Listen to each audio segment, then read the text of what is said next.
Create చేస్తున్నాను. Okay, so ఇందులో చూసుకుంటే ఫస్ట్ అంటే ఒక ఎక్స్ప్రెస్ జేఎస్ సర్వర్ ని స్టార్ట్ చేయాలి అనుకుంటే, మనం ఒక అప్లికేషన్ స్టార్ట్ చేయాలనుకుంటే ఇది ప్రాసెస్ అనమాట. ఫస్ట్ మనం ఆ ఎక్స్ప్రెస్ జేఎస్ లైబ్రరీని మన ఫైల్లోకి తెచ్చుకుంటున్నాము. తర్వాత ఒక యాప్ ని క్రియేట్ చేస్తున్నాం. అంటే ఒక ఇది ఒక యాప్ ని రిటర్న్ చేస్తుంది. సో ఎక్స్ప్రెస్ అనే ఫంక్షన్ ని కాల్ చేస్తున్నాము. ఈ యాప్ ద్వారా మనం ఏ మెథడ్ ద్వారా కనెక్ట్ అవ్వాలి అనేది ఇక్కడ డిఫాల్ట్ రౌటింగ్ ఒకటి యాడ్ చేస్తున్నాం. అంటే స్లాష్ అంటే మనం ఒక పర్టికులర్ పోర్ట్ నెంబర్ తో సర్వర్ ని స్టార్ట్ చేసినప్పుడు దాన్ని యాక్సెస్ చేసినప్పుడు ఏదో ఒక అవుట్పుట్ చూపించాలి కదా. ఆ మెసేజ్ కోసం హలో ఫుల్ స్టాకర్స్ అని అవుట్పుట్ చూపించాలి. అండ్ దీనిలో మనం ఈ అప్లికేషన్ ని మనం చేంజ్ చేసిన ప్రతిసారి రీలోడ్ చేస్తూ ఉండాలి. స్టాప్ చేసి స్టార్ట్ చేస్తేనే దానికి సంబంధించిన చేంజెస్ రిఫ్లెక్ట్ అవుతాయి అన్నమాట. అలా కాకుండా మనకు యాంగులర్ లో ఉన్నట్టు ఆటోమేటిక్ గా చేంజెస్ జరగాలి అనుకుంటే నోడ్ మాన్ అని ఒక లైబ్రరీ ఉంది.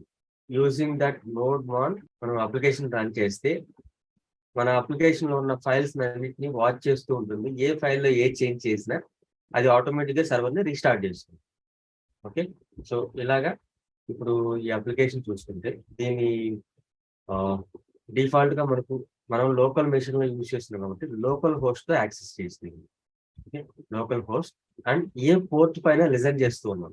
అంటే సర్వర్ అంటే మనకు ఈ బేసిక్ లెవెల్ నుంచి అప్పుడు స్టార్టింగ్ క్లాసెస్ లో చెప్పాను. సర్వర్ వచ్చి ఏంటి, ఒక హోటల్లో ఒక సర్వర్ ఏం పని చేస్తాడు, ఎవరైనా వచ్చి వాళ్ళకి ఫుడ్ కావాలనుకుంటే వాళ్ళు ఆర్డర్ చేస్తారు. నాకు ఫలానా ఐటెం కావాలంటే వాళ్ళు సర్వ్ చేస్తారు. ఓకే, అదేవిధంగా మనకు కంప్యూటర్ టెర్మినాలజీలు కూడా మనకి ఏదైనా డేటా కావాలి, మనకు డేటాబేస్ నుంచి ఒక డేటా తీసుకొచ్చి మనం చూపించాలి అంటే మనం ఒక రిక్వెస్ట్ పంపిస్తే server ready to accept that request and servers with data. ఇక్కడ మనకు లోకల్ హోస్ట్ అంటే మనకు లోకల్లో ఒక సర్వర్ ని బిల్డ్ చేసాము అండ్ 3000 అనే పోర్ట్ మీద, అంటే it is just like an address అనమాట.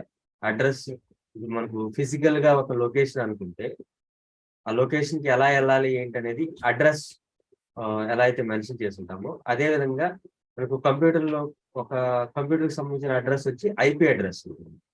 Each and every computer will be assigned with one IP address. ఈ ఐపీ అడ్రస్ ద్వారా మనం సర్వర్ కి కనెక్ట్ అవ్వచ్చు. డిఫరెంట్ సిస్టమ్స్ కి కనెక్ట్ అవ్వచ్చు. అందులో ఒక పర్టికులర్ మనకు ఒక అపార్ట్మెంట్ ఉంది అనుకోండి, అడ్రస్ వరకు రీచ్ అవుతాం. అందులో ఏ ఫ్లాట్ ఏంటి అనేది తెలియాలి కదా. సో అలాంటిది ఒక పోర్ట్ నెంబర్ అనుకోవచ్చు. ఓకే, ఇట్లాగా మనం ఒక సర్వర్ కి ఎలా కనెక్ట్ అవుతుంది అంటే సర్వర్ అడ్రస్ అనేది ఐపీ అడ్రస్ అనుకుంటే